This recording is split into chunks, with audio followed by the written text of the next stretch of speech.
A person's greatness is not written by fate. It is written by their thoughts. This truth has echoed through history, from visionaries who dared to imagine more, to ordinary people who refused to stay ordinary. Think about names like Elon Musk, Steve Jobs, Jeff Bezos. Before the world believed in them, they believed in a thought. Napoleon Hill once said, "What the mind can conceive and believe, it can achieve." But if thoughts truly shape destiny, then why do so many people remain stuck? Today's story will uncover the hidden answers.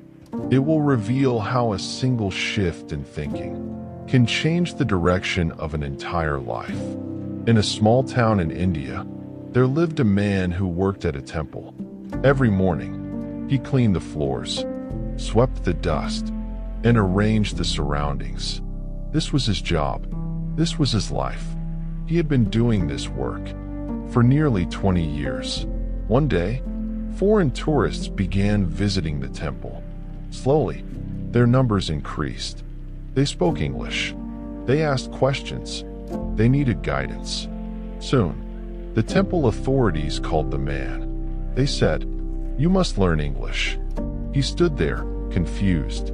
Then they continued, "You have 1 month.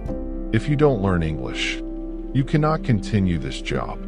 1 month to learn a language he had never heard before, a language whose alphabet he didn't even recognize.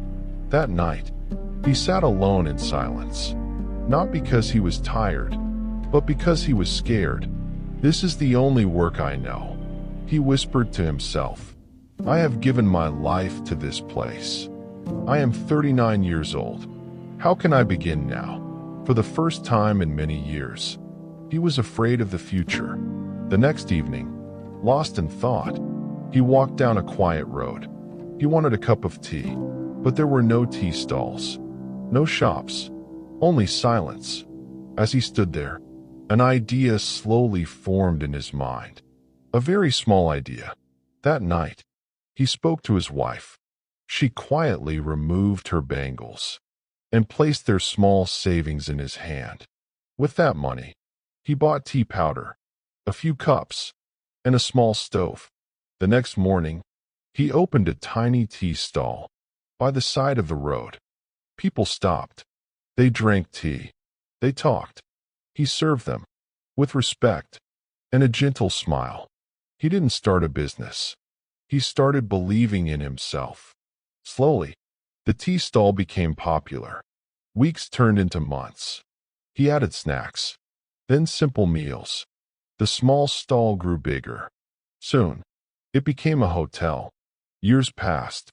The man who once swept temple floors now owned a successful business. People respected him. People trusted him. He became wealthy. Yet, he remained humble. One day, a new manager joined his company.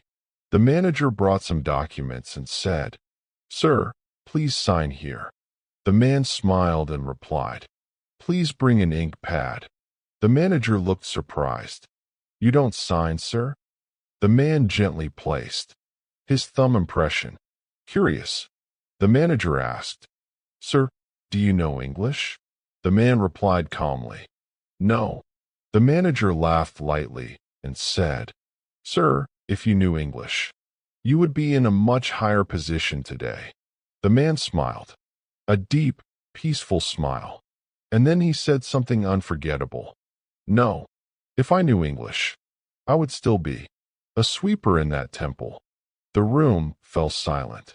Sometimes, what feels like a problem is life's way of redirecting us.